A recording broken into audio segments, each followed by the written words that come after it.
Okay, so today I'm interviewing Dr. Fur Wale. She's an entrepreneur who is an author, writer, speaker, behaviouralist and mind facilitator with a degree in business, naturopathy and media, a proud creator of SHETalks.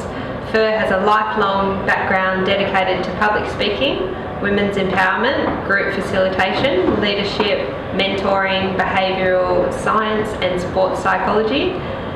Don't know what that word says. What's that one? emceeing. Emceeing, theatre, radio, TV presenter and modelling. Welcome. There you go. There you go. I've been busy. Yeah. Cool. Yeah. So I first met you when I came to the meetup group, Women in Public Speaking. Yes. And I really enjoyed how you were able to go pretty deep into our limiting beliefs and what's holding us back from public speaking. Yeah. I liked that we drove straight into that. We kind of all, well, I speak for myself, I came for a direction in public speaking about how to public speak, how to present, what words should I use, more structure in public speaking, but actually what I found out is I had limiting beliefs and blocks in my life that were holding me back from actually doing public speaking. So yeah, should we tell everyone about your business, SHETalks? Yeah, sure.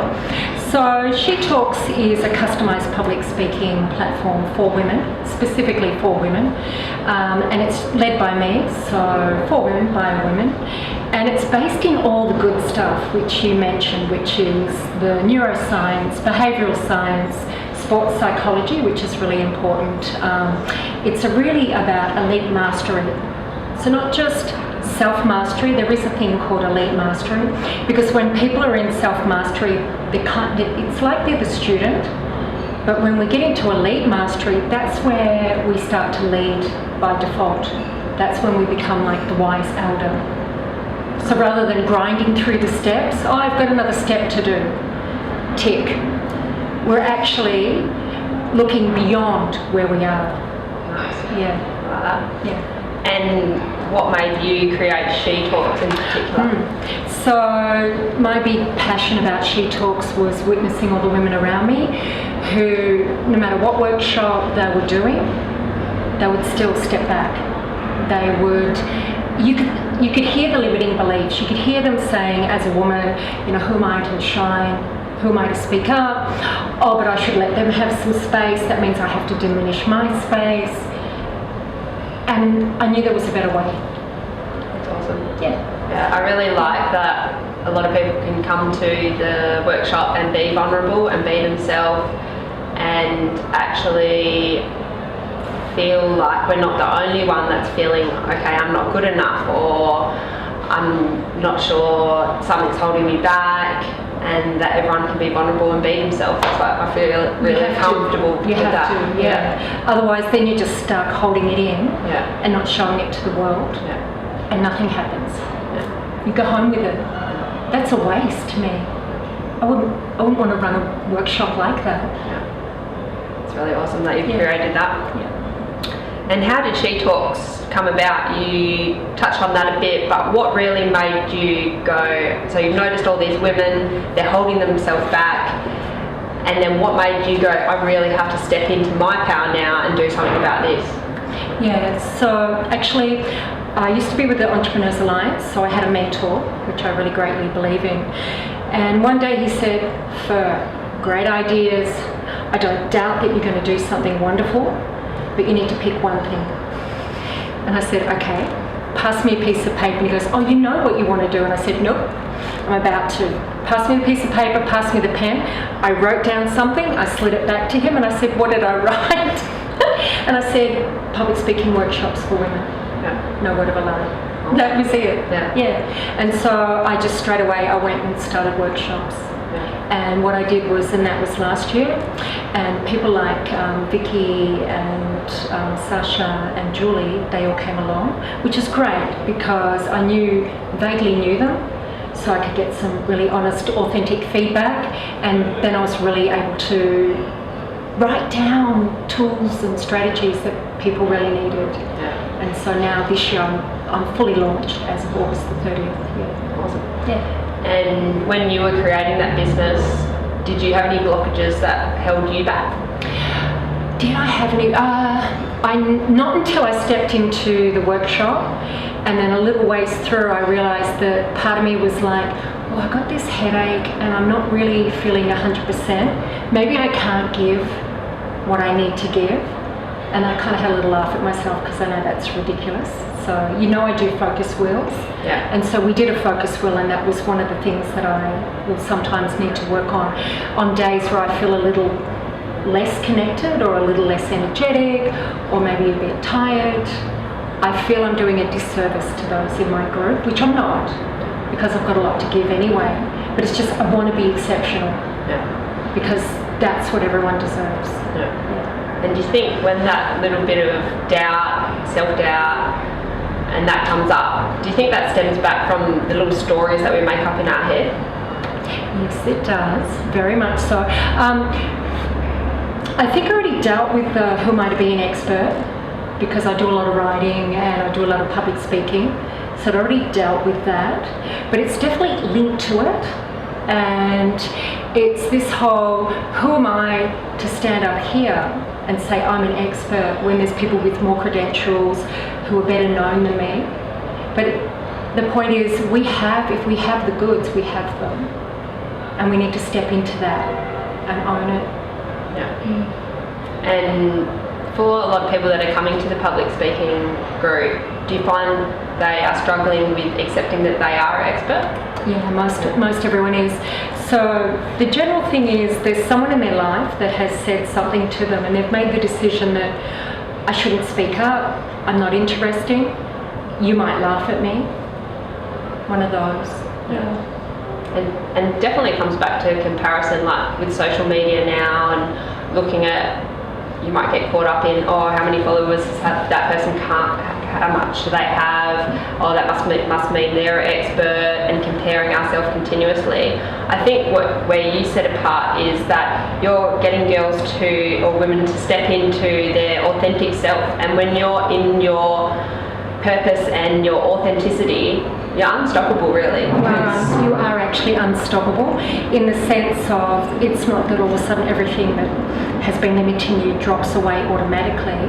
It might, but it's just that when you know your brand, which is you, when you know what your core message is, and you know that that's the most important thing for you, is to live in that truth, to live in your authenticity, and to share that with others. And you know there's others who benefit from it, because they're in a place that you've been. And you know that when you say those certain things that you have a very clear, profound understanding of, and you see the shift, and their eyes light up, and they connect with you, and they lean in, and they want more, that should work. So you don't need to count numbers, you don't need to look at how many followers, that's not what it's about. You stay away from all of that. You see, what I call that is, there's a lot of businesses out there in the marketplace barking at us what we're supposed to do. There's a whole list of things to do in order to be successful in business, and you have to forget them. They don't exist, they're not real. Half the time we don't need them, or if we need them, it's way down the track. What we need to do is know our brand, know ourselves, sit in our authenticity, sit in our core message. And then with our core message, we share it with those that we're capable of sharing it with. And you just start. You just start. That's the biggest thing, And then that's where it expands. That's how you evolve, and that's how your business expands. That's awesome. All you need is a landing page. That's good. All you need is a landing page. So you speak about how public speaking has evolved. Can you elaborate on that? Yep, I can. This is one of my favourite topics, and it's hysterical because so in the Victorian era, when they used to do public speaking, it was they called it what did I say? They called it, in the Victorian era. We're going to pause. We're pausing. Just show something. What did I call it?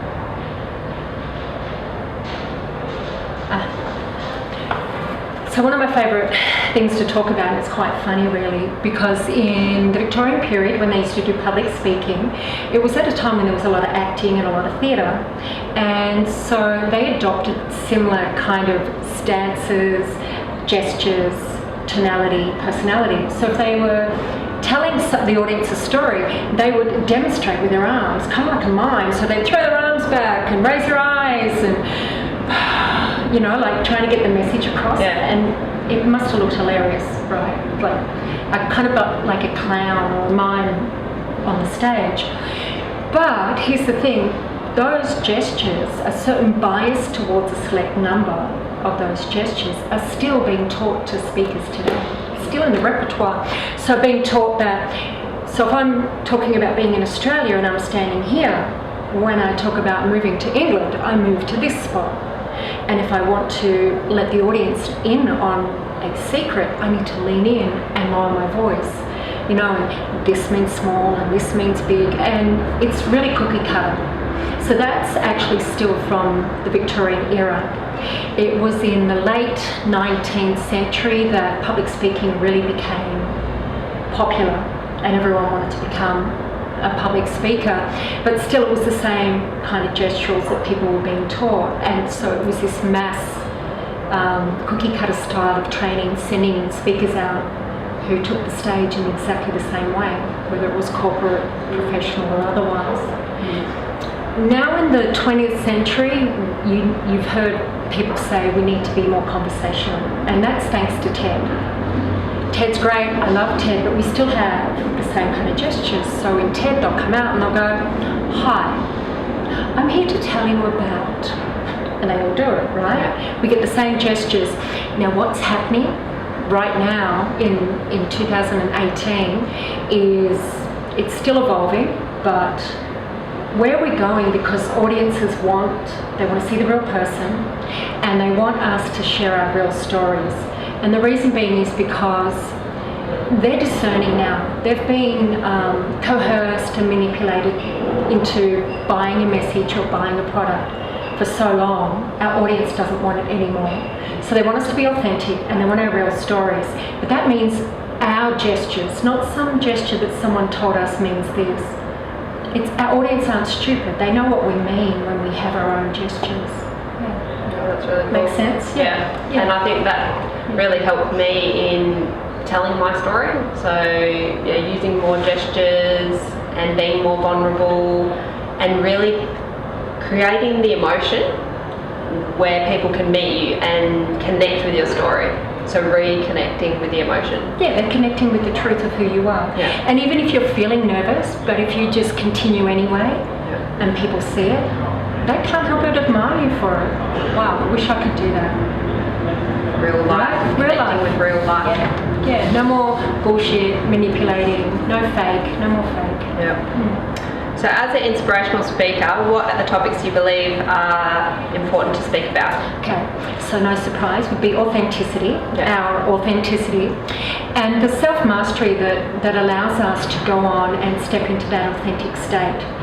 So what I mean by authentic is, it's not to say that we don't have roles in life. We still have roles. We go to work, there's a certain level of expectation that we need to fulfill, or any other role, but it's about just stopping and saying to yourself, what works for me, what serves me, what is the truth for me that I need to be pursuing. Being authentic is not trying to preconceive how you'll be, rather breathe, relax, know that you're not everyone's cup of tea maybe, and that those who will gravitate towards you, those who you appeal to, will gravitate towards you. Yeah.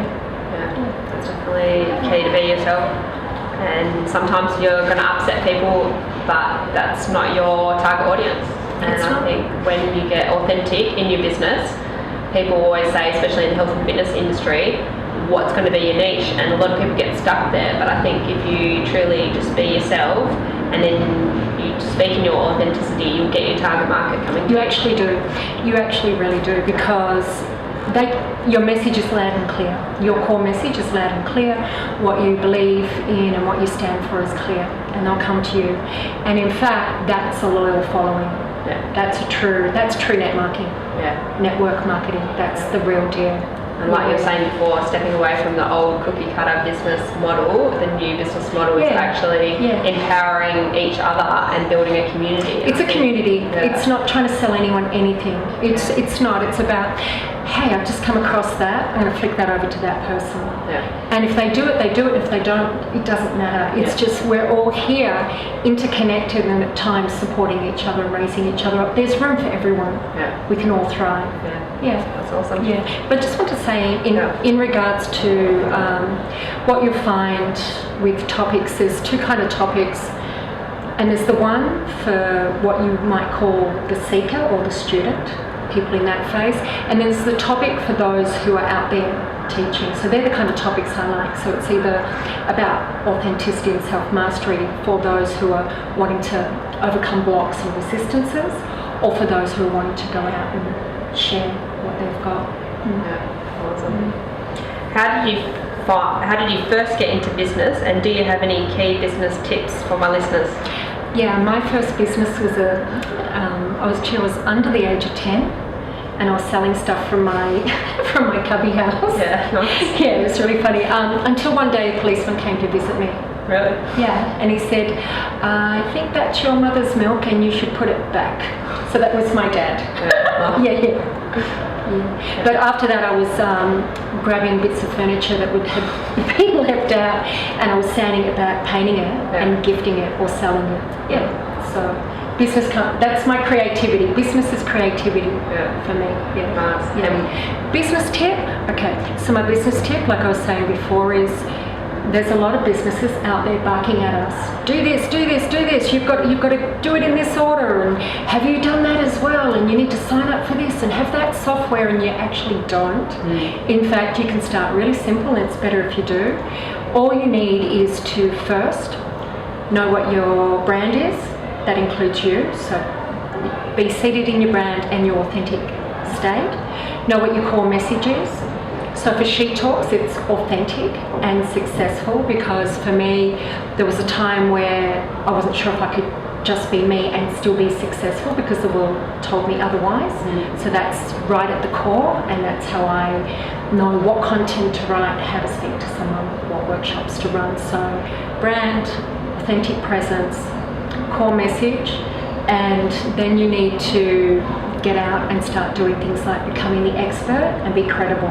Write articles for LinkedIn, start responding to people's comments on social media. If you know an answer to something, go and answer it, because then you're the expert and you're building your network.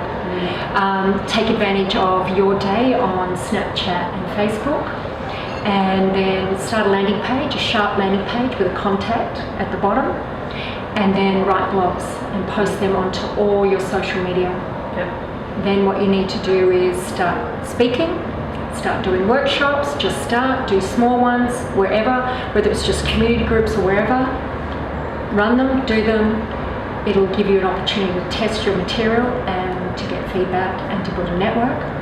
And then when you're ready to start, launch. That's it. It's that simple. And what would you say would be the best tips for understanding the why in your business? That's really been a key point for me. Throw out the why. Throw out the why? Yeah, because the why is Pandora's box. And what. We're in a new era now, so it's what. Understanding the why, so what I call that is the core message. Is that what you mean? Yeah, okay. So understanding your core message is what's your driver. So your driver always comes from our personal experiences.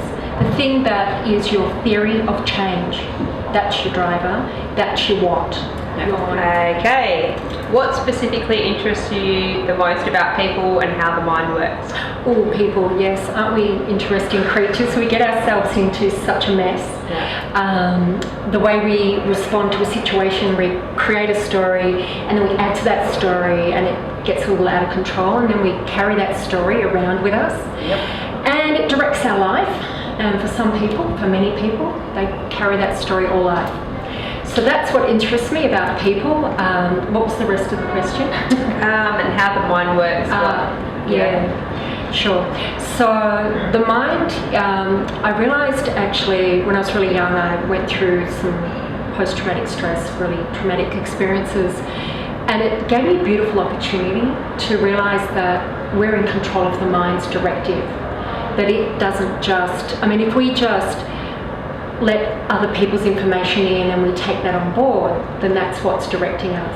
But in fact, we can have a lot of control about what we think and how our life plays out. It's interesting because I can definitely associate that to...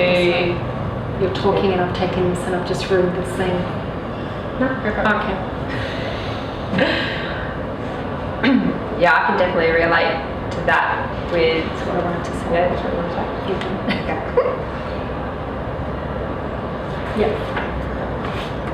You go. I was just going to say, in fact, our brains are designed to predict rather than if a situation turns up and we assess it, then decide what to do. It's not that way. Our brain, to make it a little easier so we feel safer, so we're more in control, it's called a survival mode. Our brain predicts what will happen based on what's happened before. But then people fall into that bias. So what I mean by that is, so our brain predicts, we make a belief, we form a belief on that based on the story that we've created, and then we have a bias towards that. And we were talking earlier about, so what happens then is we're stuck in the internal chatter of the brain, just all the bullshit that rattles around there often, and no offense, we all do it, and then we go to that place where we're problem solving, overcoming problems, and so our predictive brain is just jumping between the two. And we never really get anywhere. We're kind of just stuck in life.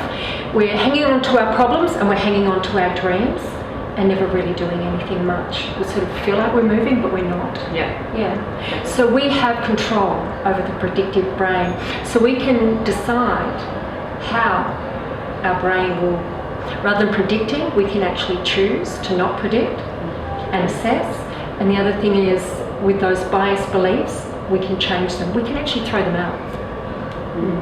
I definitely learned that in my yoga course. I always had an expectation when I was confronting someone. I thought, yeah, I'm going to go there, they're going to say this, and that's just the story taking over. So what would be your best tip to kind of, do you create a new story, a new belief, and if you are expecting to have a confrontation with someone and your story is going 100 miles an hour, what would be the best tip for someone to... Get interested in them and less interested in yourself, in ourselves. Get interested in, choose to, who are they? Let me hear their story. Let me hear what they've got to say. And also understand that everyone's doing the best that they can with the best that they have. And therefore, what they say or do won't match what we say or do. Yeah. So just get interested in them. Yeah. But we need to, one of the things about, oh, it's okay, I know you're going to ask another question. Okay. That's all right. Let me just make sure you like this. You know, it's in the next question. Yeah. So I was just going to say, so when you know that the brain's predictive, and you know that we can change the directive, that gives you massive power in your life. It can change everything, can shift your whole life from this direction to that direction. I call it getting out of the ghetto, where you're stuck in that scene. I think the biggest thing for me is being an observer, and that's so hard to move out of doing everyday mechanical instead of going, okay, let's take a step back, let's see how we've already reacted, the life we've created, and observe what stories come up, and just be an observer. I think that's why we have workshops though, because they're easier places to do that. And the reason being is, I find that when we try to sit down and do that, our brain wants to go somewhere else. It's like suddenly we have to make a cup of tea, or oh, we better go clean that, or clothes need folding, whatever. Or the brain just shuts off. Oh, I can't think, I can't do it. So that's why we have workshops everywhere that we can do that kind of work. And it's good because you're with other people doing it, the momentum's there, and you get a little push. Or someone can say, jig your memory and say, you need to do this next step. I think immersion is pretty powerful as well, isn't it? Having a few days, a week, even just being immersed around the same people and having that time to really have everything sink in and discuss it. We need it. So I would, for instance, We need that immersion with other people who are uplifting us, inspiring us, driving us to do those sorts of activities. And then we also need a day of R&R at home where we completely drop everything and we just let it all go and try and not go into chatterbox brain, you know, try not to solve our problems to run our business, just actually sincerely just stop and enjoy what's around us. That's why pets are great, because we can just, you know, pat them and go to la la land. Awesome. And when did behavioural science become something that you knew you wanted to study further? Okay, when I was 10.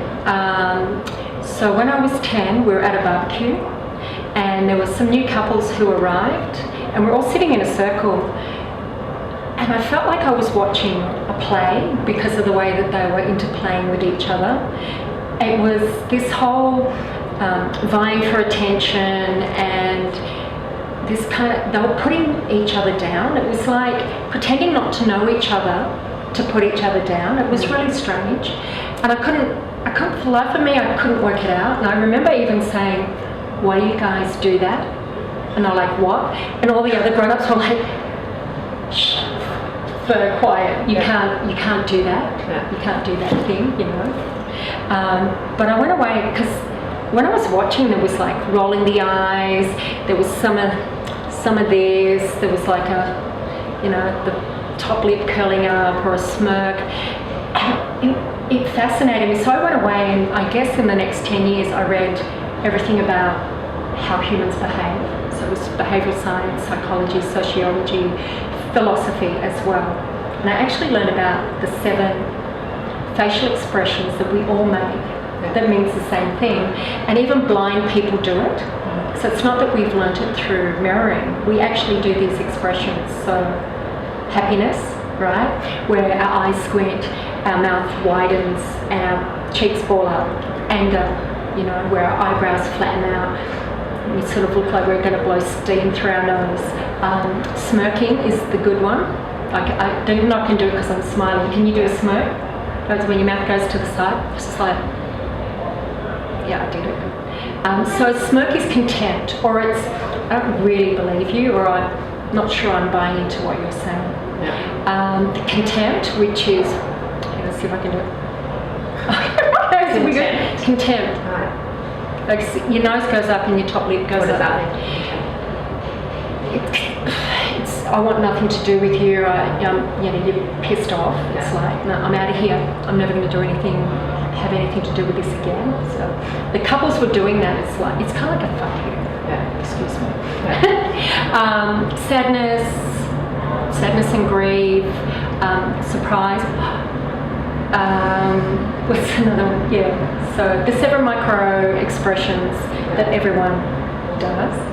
And that fascinated me because I realised that I could actually tell if someone was engaged, if they were interested, if they wanted me to change the topic. So that became really handy with public speaking and knowing the audience and first dates, and friends, first dates, for sure. Awesome. Cool, this is awesome. How do we create new neurological pathways? We can, absolutely. There's no doubt about that, and there's research to say that we can. And it's about, the first step is overcoming blocks, so any resistant bias thoughts, because that will stop us from building a new pathway. So if we're constantly believing this and thinking this, that's the pathway that gets restructured, because the body is made up of cells and it rebuilds based on nutrition, laying down that network, and our thoughts lay down the network. So if we decide to change that belief, or at least put that belief aside and practice a new belief, we start to build a new pathway. And based on our evolution, our expansion into that belief, and the new skills that we require, that network will be laid down again and again, and it'll become really strong. Until we no longer, and in fact, you can lose a neural pathway just by not needing it anymore. So that, I mean, all of this is really valid. In fact, it's very profound information, because when you know this, It makes you realise how much in control we actually are. Yeah. And then so it's a matter of time. So people get pissed off because it's like, I'm here and I know that I can be here and I want to be here, but why am I not? Why have I not progressed? Because things take time. You're laying down a new neural network. You know? And if someone wanted to create, like we were talking about before, if someone has been shy all their life and they want to be more outgoing and confident, and I guess that comes into public speaking as well, you know, you're speaking with confidence, you are the expert now, how would they go from being that identity to a new identity? Yeah, for sure. And I have worked with people like this before, and the thing is, there is always a part of someone that's been confident before. Even if they can only remember a speck and go back to that time and feel it, really feel it, but keep putting their focus there. And then eventually what happens is, because we were talking before about how when we go to look at stuff, sometimes our mind blocks off, or we have to go do a diversion tactic. But if we keep looking at that speck and going, there was a time that I was confident. When I was a kid, there was a time that nothing got in my way, that I could speak my truth and I didn't think anything of it other than I'm just being me. And if they keep revisiting that, the memory comes back, and then they start to really feel it, and the rest starts to fall away because it's not theirs, it doesn't belong to them, it's someone else. It's someone who's made them decide, I'm not good enough, no one wants to hear me, people are going to laugh at me. And that will fall away. So that's why getting in touch with who we are authentically is the most profound work that anybody can do. Because in that, there's no fear, there's no shame. You might be quiet some days, but there's no, I shouldn't speak, maybe they're not interested. It's a conversation, then it becomes a conversation between two people. And an assessment, are you interested? You know, fine, no big deal if you're not. Another time. Yeah, it is. So we've touched on, already done that one. So what does 2018 hold for SHETalks? Yes, very, very, very, very, very, very exciting. SHETalks has a bunch of events on this year. So the first one's Harmony Day, which is a project I had in mind 2 years ago, and I will align with another organisation for displaced women, possibly women who are homeless or have children and been displaced through whatever reason, and women who feel they don't have a voice. And I want to get them to put something about me that you wouldn't know on their t-shirt so that they can wear it, and we'll do something in the city. I'm still putting it together. It's going to be documented, but because it's on the t-shirt, people will read it, and we'll see what happens. The next one is Melbourne Knowledge Week, May 7th, and that is SHETalks the Right Question, a panel of youth between the ages of 10 and 25. In the audience, I already have people. I have some public figures, celebrities, philanthropists, and the reason they're in the audience is because the youth will pose the question, but it's as Einstein said, you find the right question, you get the right answer.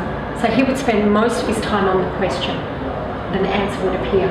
So hopefully the people in the audience are able to take those questions and make the change that needs to happen with them. The next event, which is the famous SHETalks My Big Idea, celebrating women's bright minds. 7 women will take the stage with their big idea, their theory of change, on Melbourne Day. And because we were sold out, it was my launch actually, it was our launch for SHETalks, August 30, and it was sold out. And we're still getting all this feedback from it, so it's back. And the meetups, which are once a month, every first Sunday, 1 till 4 in South Melbourne, which is a great place. It's run like a workshop, and it's packed full of value, loads of tools and strategies, and definitely always overcoming blocks, different activities for getting to authentic state, and then women have the opportunity to bring their talks and practice public speaking. Have a nice afternoon tea. It's great. Networking day. Absolutely, it is. It is actually. And it's nice because already the women are starting to support each other and link up. I know you have with Gemma. And they're authentic networking. that's genuine networking. Yeah. It's good. She's good because Yeah. I want to talk about all the health and fitness, and she wants to talk about the mindset. So we really work well. That's a nice It's really nice balance. Yeah. And if people want to connect with you on social media, Yep. where's the best place to find you? Anywhere on social media, I'm all over it. Everywhere. But if it's Instagram, it's all lowercase, SHETalks, with 2 underscores each end. And then, all right. And then on Facebook, it's capital SHE, capital TALKS is smaller lowercase, because there is another SHETalks in America that's popped up. In fact, there's a few this year. Yeah. Yeah, that's okay. I don't mind. More SHETalks. You're the oldest one. Yeah. All good. Awesome. It was really nice. I've had fun.